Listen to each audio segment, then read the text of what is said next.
Alright, welcome everyone to our opening assembly and introduction to Walk with a Purpose. My name is Nick and I'm a senior.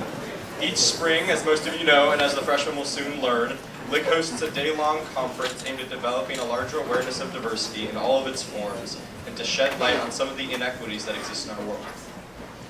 But Walk with a Purpose is more than just a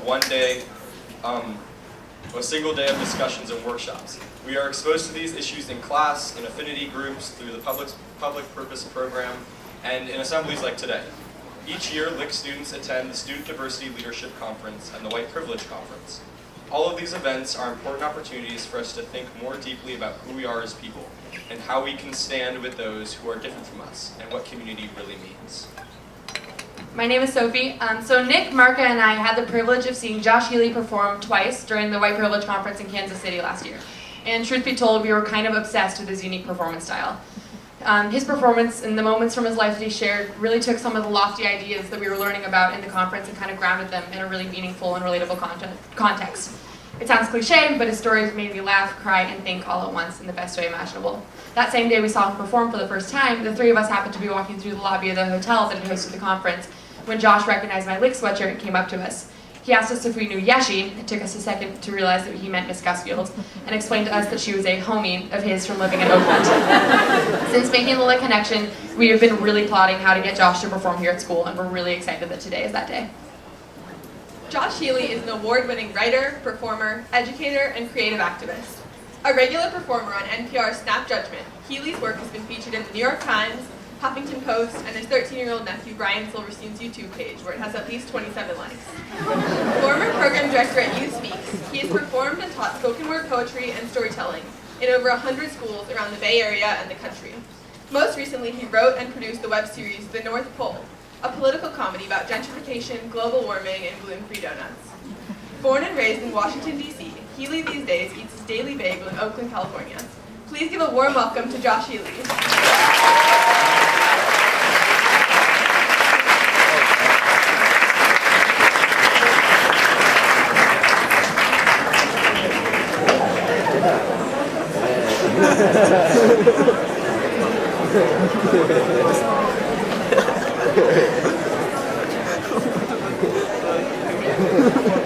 Check.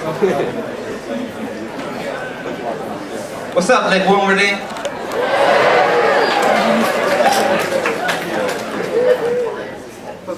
I know it's Monday morning, but that was freaking terrible. I said, what's up, Lick-Wilmerding? How y'all doing today?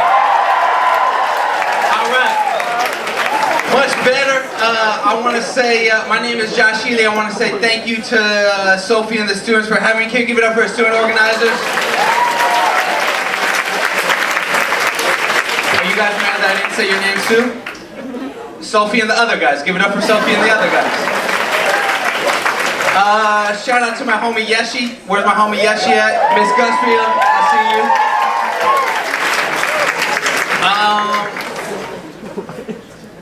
That's not what you guys call her around campus, the homie Yeshi? I learn a lot from Miss Gusfield all the time. I learn a lot from the students. I'm very excited to be here. When I moved to the Bay Area about 10 years ago, Lick-Wilmerding was actually one of the first schools that I came and did a workshop at. I was working at the time with an organization called Youth Speaks, doing spoken word in the schools. And I remember coming to Lick-Wilmerding because I remember this theater, it was dope. I remember the students, dope. And I remember the lunch. The lunch was dope. I don't know if the lunch is still good, but the school I grew up going to, we did not have that variety of organic options. So I'm just saying, I'm really glad to be here, and I'll see y'all at lunch. So I'm here because I'm a writer, I'm a performer, I'm an activist. I work on issues of racial justice, gender justice, immigrant rights, think about issues of climate change. I think about how all these issues are connected, and I'm a writer, and so I think about, as an artist, as a performer, how can you talk about these big issues, these tough issues, these very serious issues in interesting ways that can reach people in different ways. For me, I think that with all the problems going on in our country right now, in our world right now, if we want to change some of those issues, if we want to change the politics, if we want to change the policies, we have to change the stories. We have to tell different stories. We have to use art and culture and creativity and music and theater. Are there any artists in the building, any drama heads? Where my theater nerds at? All right, shout out to the theater nerds. Are there any musicians, singers, rappers, guitarists? All right, okay, all right. Young Jeezy, Drake, I see y'all. Okay, cool. Where the writers at? The poets, the novelists, the creative writers. Where's the visual artists, the painters, the sculptors?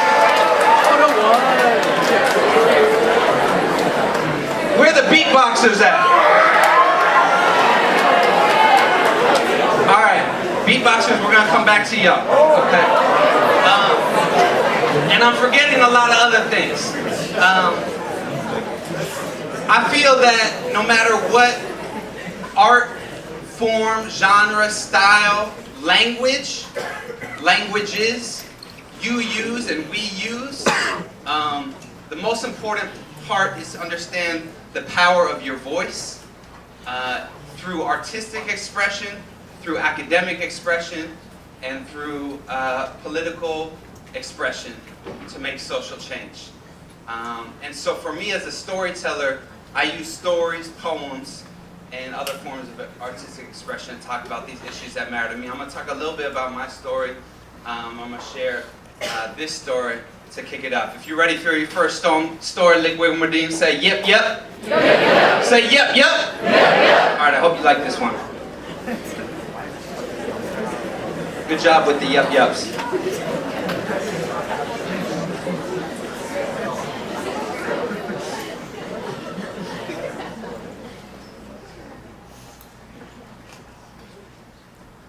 How do you enjoy life as the world is burning? When the planet is on fire and the country is falling apart and the cops shoot another teenager and half your neighbors are getting evicted or deported and Donald Trump just tweeted out whatever the fuck Donald Trump tweeted out that morning. What do you do? I go to the water park with my nephew Miles. Miles is 12 years old. He is a brilliant, bow-legged troublemaker. I love him despite the fact that he's 12 and still has a rat tail. Shit's really not that cute anymore, dude. We're not related by blood, but his dad, Kevin, is like a brother to me. So Miles calls me Uncle Josh. Uncle Josh, when are we going to the Warriors game? Uncle Josh, will you show me how to open that car door with the hanger again? Uncle Josh, yes. Uncle Josh, Uncle Josh, since I'm half black and half Asian, does that make me Blasian? Nah, Miles, that makes you Oakland. It's August 2014, and it's hot. Which, as we know, for the weak-ass Bay Area means anything over 65 degrees. That's real, right? Today, meaning August 2014, it's like it was a couple weeks ago, hot as hell. 97 degrees. I'm over at Kevin and Miles' place in East Oakland, sitting in our tank tops and boxers watching Key and Peele. Forget this, I say. I'm taking us somewhere where we can cool off. Cooler than the movie theater, cooler than the mall. We're going to East Bay Waterworld. I see Miles' eyes light up. But then Kevin says, I don't know, you guys. You know those water parks, they're so wasteful. My man Kevin, love him to death. is the most annoying kind of Bay Area environmentalist. You might be familiar with the type. He's the type of dude who comes over your house, uses the bathroom, doesn't flush, but instead writes a note on the toilet paper telling you how much water he just saved you. That's a true story every time. I say, Kevin, my dude, it's so hot out here I could fry an egg on your face, which I will if we don't go to East Bay Water World. Miles says, please, Dad. I say, please, Kev. Kev says, fine. Go have fun at the park, but take my car. It's a hybrid. I grab the keys and soon me and Miles are driving through Oakland. We pass the trilingual liquor store, the farmer's market that accepts food stamps. We go through the tunnel in the hills and emerge on the other side in the valley.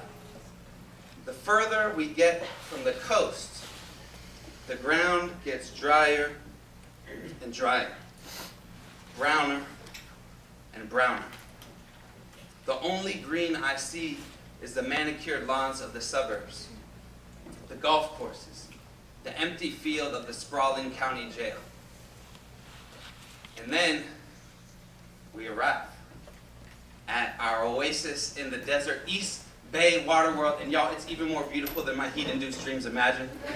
There is 4 wave pools. There's a 50-foot waterfall. The air smells like chlorine and sunscreen and funnel cake. Delicious. Miles' mouth is wide, staring at all these things he's never seen before. We go jump in the wave pool. We float down the lazy river. We spin through the whitewater rapids till we're totally drenched, grinning ear to ear, and surprisingly thirsty. So I go to the funnel cake vendor for something to drink. Can I get a large bottle of water, please? Sure thing, he says. That'll be $9. $9 for a bottle of water? Y'all got vodka in there? And my man looks at the water like he's checking the ingredients. He says, no, I don't think so. He says, this is bottled up near Lake Tahoe. This is California water. California water. I buy 2 bottles, head back to where Miles is looking up towards the sky. I follow his gaze, and then I see it. There, staring down at us from the tallest point in the park, is the largest slide I've ever seen. The biggest slide in Northern California, the Annihilator. The Annihilator is a 7-story, 80-foot free-fall drop-down, all in just under 5 seconds. It's the type of slide, you know those slides that are so vertical when you go down, your back comes off just a little bit? You lean over just a little, you're done. It's the type of slide that's illegal in 27 states and half the European Union, but this is California! We do wild shit all the time!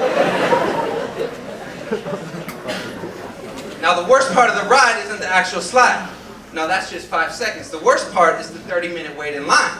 Watching and hearing every kid go down the slide. Hearing every scream, every shriek, every, oh sweet baby purple Jesus!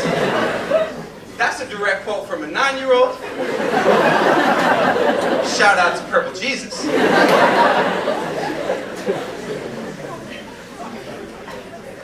Miles' hand grips the rail a little tighter. Uncle Josh, is this thing safe?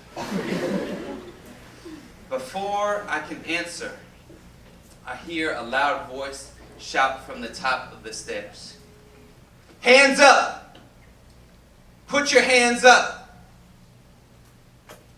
It's the lifeguard, a tall white teenager in red shorts.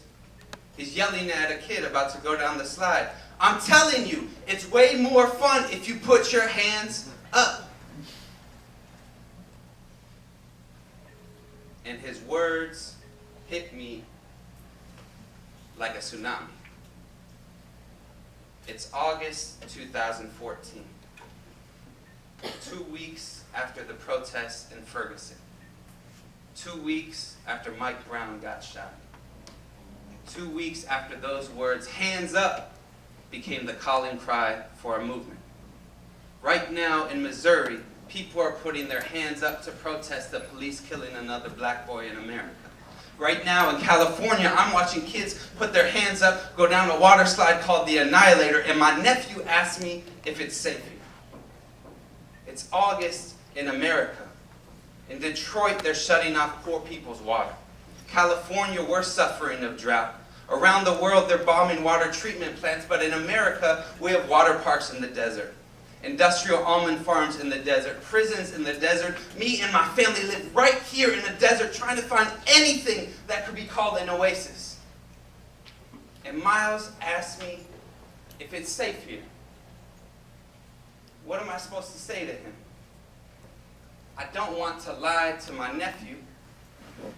I want him to know that yes, in this land, some people will always see him in that skin as a threat. But I also want him to laugh and play and go ride this crazy-ass water slide. How do you enjoy life as the world is burning? How do you teach your nephew to hate the park but love the ride? The thing is called the Annihilator. I think it might be trying to tell us something, y'all.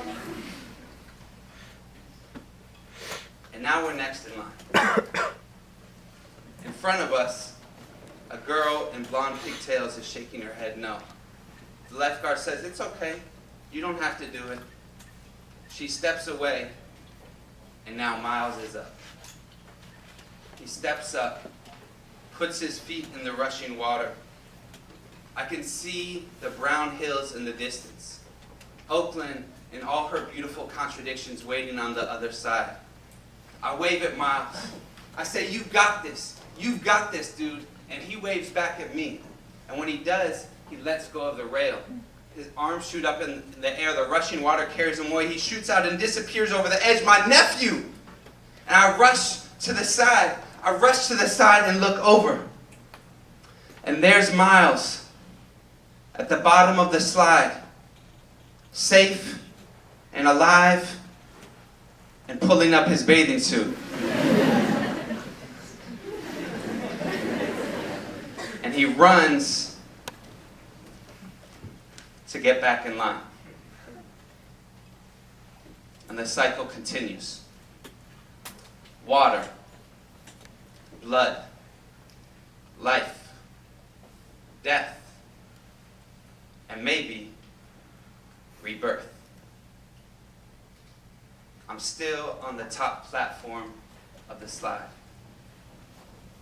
I walk to the edge, look down at California, lift my hands,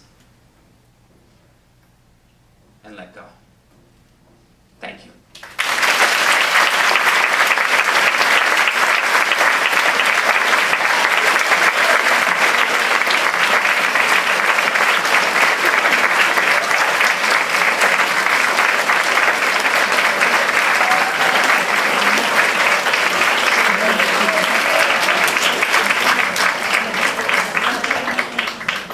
I wrote that poem, that story 3 years ago. I woke up this morning to the news of St. Louis. I don't know if anybody saw the news this morning or have been following it the last couple days.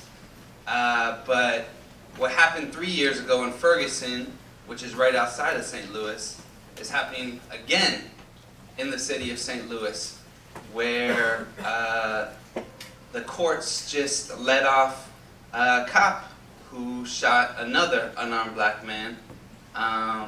And there was audio recording, there was more, and the cop got off, and so there are huge protests right now.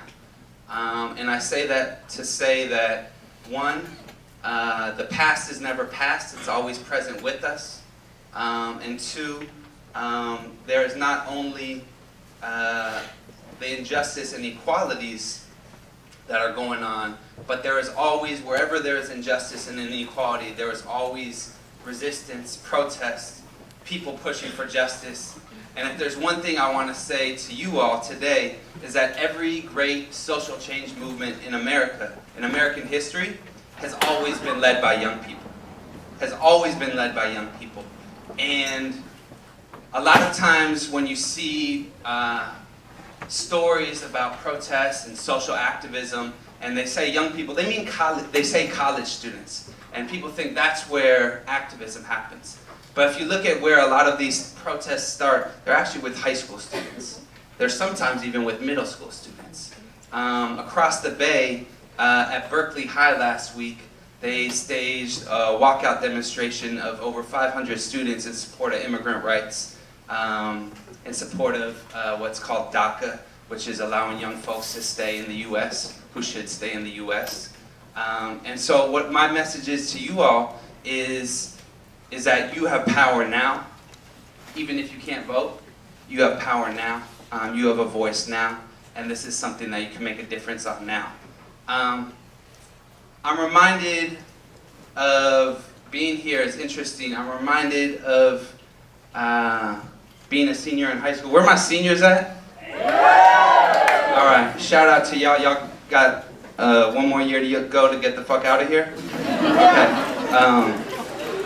On my way, I'm sure that's not how you put it on your college applications.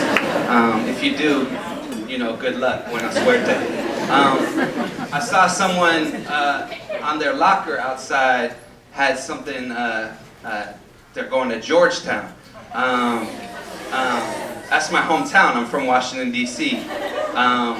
And I want to tell, this is for everyone, but when I was 17 years old, when I was a senior in high school, right in September, the school year, I was a senior in high school when September 11th happened.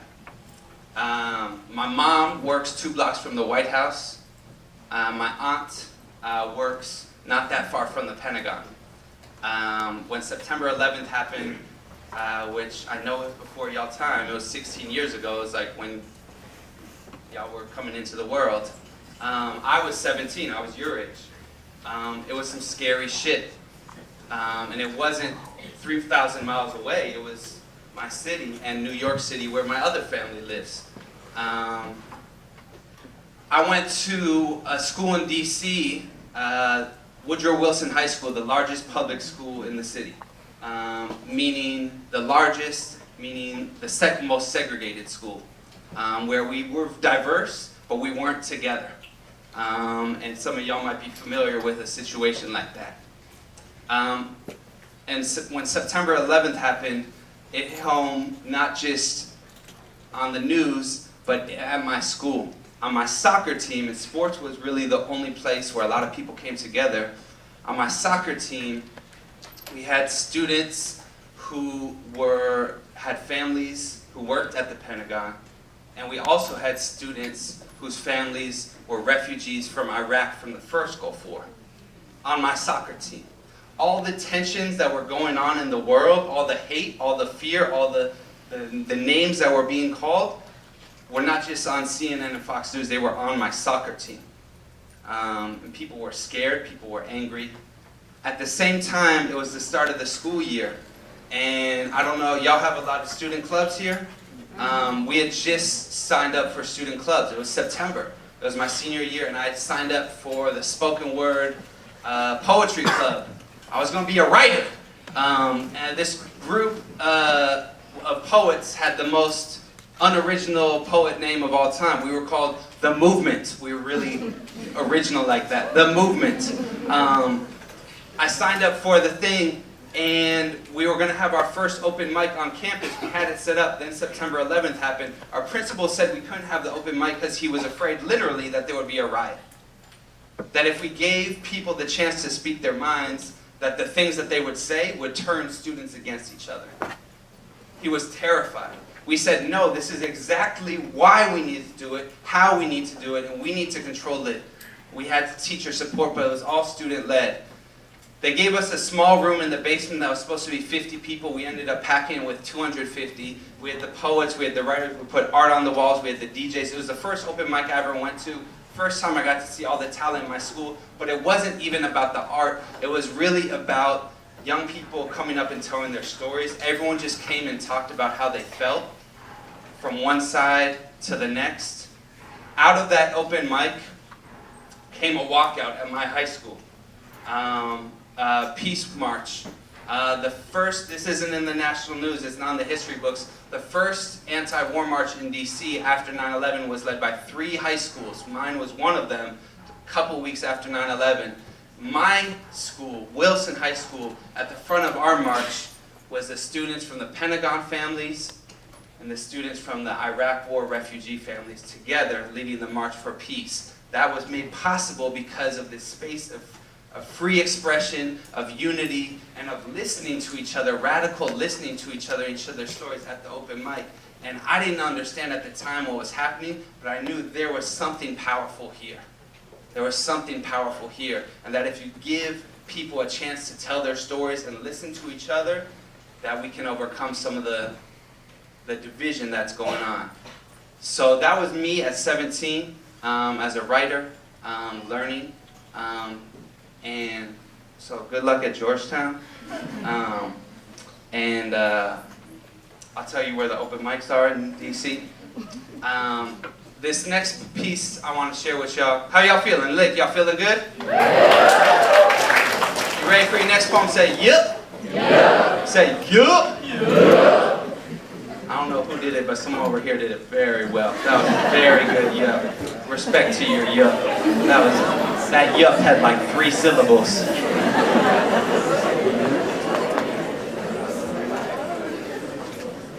So this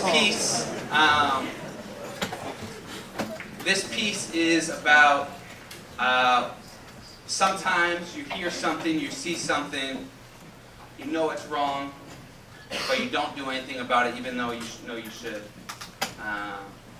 And this is a piece about an experience I had like that. It's called Grammatically Correct. So shout out to the English teachers in the building. And to anyone like me who failed English.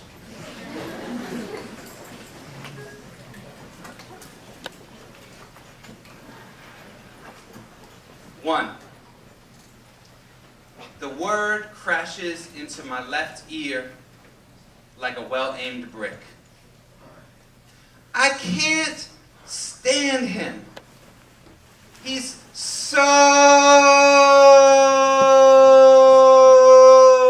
ghetto. I overhear at 15th and Broadway from this woman walking down the street, louder than her designer heels. She's clicking down the street. She's talking on herself. Maybe she's talking about a neighbor. Maybe an ex-boyfriend. Maybe one of my students. 2, West Oakland is wild and rugged like Wild West. It is wild and beautiful. It is soccer games on hard pavement. It is the smell of your neighbor's cornbread. It's your best friend cheating you at a game of dominoes. West Oakland is extra security at McClymon's games, Bobby Hutton's Park after dark, the last scar you don't want to hide but you do. West Oakland is just down the block. So I biked to work today. Hear this woman at 15th and Broadway talking about one man like he's a whole neighborhood. Maybe an ex-boyfriend, maybe one of my students.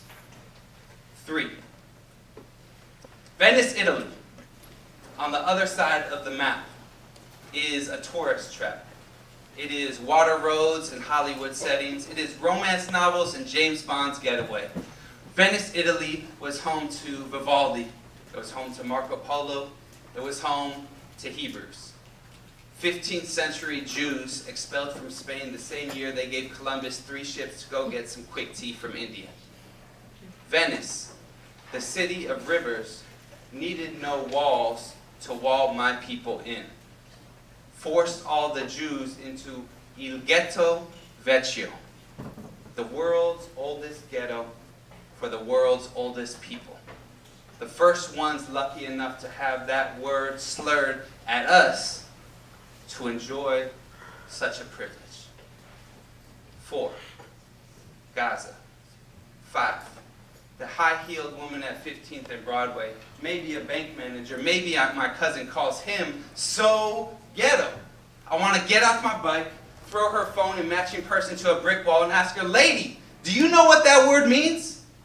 What do you have against medieval Italian Jews? Because I got some 15th century cousins up in Rome who will fuck you up. But I don't say that. Instead, I stay silent. Keep biking. Do nothing again. 6. I know a mother in West Oakland who prays every night for her 3 sons. One of them studies at Berkeley, another at San Quentin. She hasn't seen either in years. Her youngest sits in a high school classroom, waiting for me to come teach line breaks and resistance. He is never late for class. I might have been on time the first day, maybe. He writes strong and brilliant. Like my brothers, he tells me. I don't want to fail him or his mother. 7. High school juniors in the Gaza Strip cannot see Ramallah, let alone Orinda. Their school has been bulldozed, paved over, cut off by Jerusalem, raised by Cairo, redlined by Washington, alone in the desert, 3 walls in a sea, no oasis, no Hebrew University scholarship for underprivileged Palestinian youth. Vini, Vidi, Vici, if we are the world's oldest people, how do we conquer so quickly and forget where we come from? 8, I want to jump inside her iPhone, become a ringtone, and every time she says it, I blare out, no! Ghetto is not fabulous, no. But it's not a curse word either. It is hard fathers and harder mothers making $1 out of a peso and 15 cents. It is 37 overcrowded poems I hold in my hands every Monday and Wednesday spring semester, only to let them slip through my fingers too quick over summer break. Whatever it is, I'm telling you, ghetto is not a fucking adjective. I mean, if you must, the grammatically correct term would be ghetto-ish. But that doesn't sound right, does it? Nah. Sounds too much like poor-ish, black-ish, Jew-ish, stereotypical rich yuppie woman, the fake Gucci heels and iPhone-ish. You said he taught ghetto, but who can't speak proper English? 9. I lock my bike next to the school. An extra bolt around the front tire because I know. The first floor hallway smells like a broken toilet when I walk in. But all my students are already ready and waiting for me in the classroom. One of them, the youngest of 3 sons, sits in the front row, smiling and tapping his watch at me. I know, I say, I'm late. But let's get to it, because we have got some work to do. Thank you.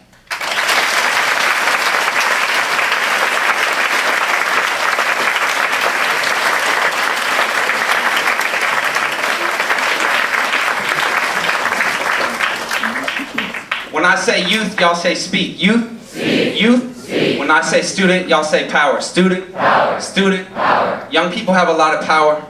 Students have a lot of voice. I want to tell y'all that you don't have to wait to write your stories, to tell your stories, to speak your stories. I want to tell you that no matter where you're coming from, you have a place in this struggle. You have a place to learn, to listen. I'm a straight white man in America. I have all the privileges that go along with that. As someone who has those privileges, there's a responsibility to learn, to listen, to speak to people, to be part of communities, to know when it is my place to be somewhere, to know when it is my place to learn and follow. This is not on some like kumbaya, let's all hold hands type shit. This is on some, our country is kind of crazy right now. I don't know if y'all noticed. And there's a place for all of us to help move that forward. There's a place for all of us to speak, to learn, to lead. And I know a lot of amazing students who have come out of Lick-Wilmerding and done beautiful things. And I'm really proud to be here with y'all, with leaders, not future leaders, but leaders right now. So you can holler at me afterwards if you have any questions. We don't have time for questions. No, I talk too damn much. You can holler at me for questions. And Can we give it up for the student organizers one more time for having us? Come on, give it up. They made this possible. Otherwise, you would be in math class. You would rather be in math class? A couple people? No? Some people would. That's okay. I was that math nerd too. I was a nerd in every subject. That's how I got down. Except English, which I failed and then became a writer. My name is Josh Healey. Thank you all so much. Have a great day.